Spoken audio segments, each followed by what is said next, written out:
Bible. The Acts of the Apostles, chapter 22.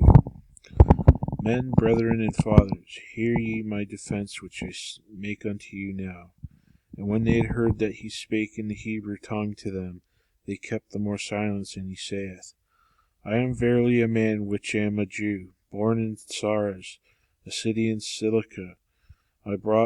Yet brought up in the city at the feet of Gamaliel, and taught according to the perfect manner of the law of the fathers, and was zealous toward God, as ye all are this day.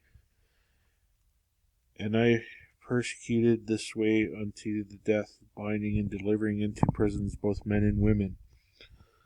As also the high priest doth bear me witness, and all the estate of the elders, from whom also I received letters unto the brethren, and went to Damascus to bring them which were bound unto Jerusalem for it to be punished.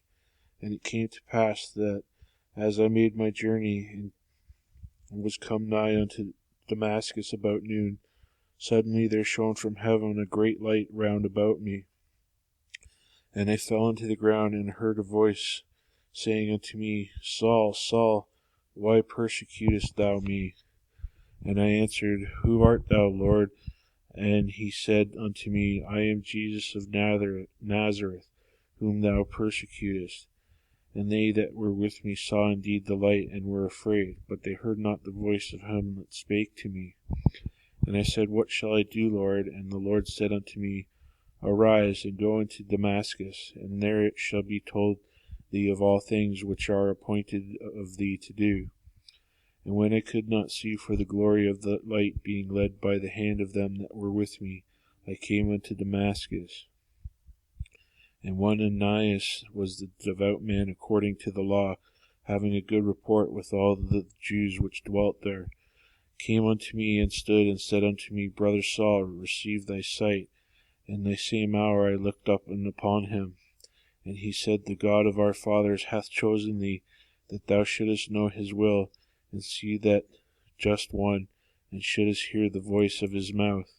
For thou shalt be his witness unto all men of what thou hast seen and heard. And now why tarriest thou? Arise and be baptized, and wash away thy sins, calling on the name of the Lord.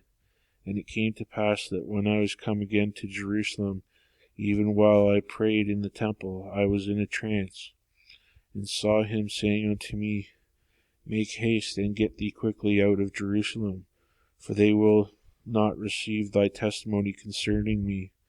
And I said, Lord, they know that I imprisoned and beat in every synagogue them that believed on thee.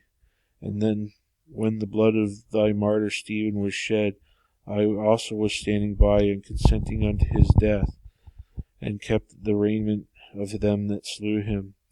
And he said unto me, Depart, for I will send thee afar hence unto the Gentiles. And they gave him an audience unto his word, and then lifted up their voices, and said, Away with such a fellow from the earth, for it is not fit that he should live. And as they cried out and cast off their clothes and threw dust into the air, the chief captain commanded him to be brought unto the castle, and bade that he should be examined by scourging, that he might know wherefore they cried so against him. And as they bound him with thongs, Paul said unto the centurion that stood by, Is it lawful for you to scourge a man that is a Roman and uncondemned?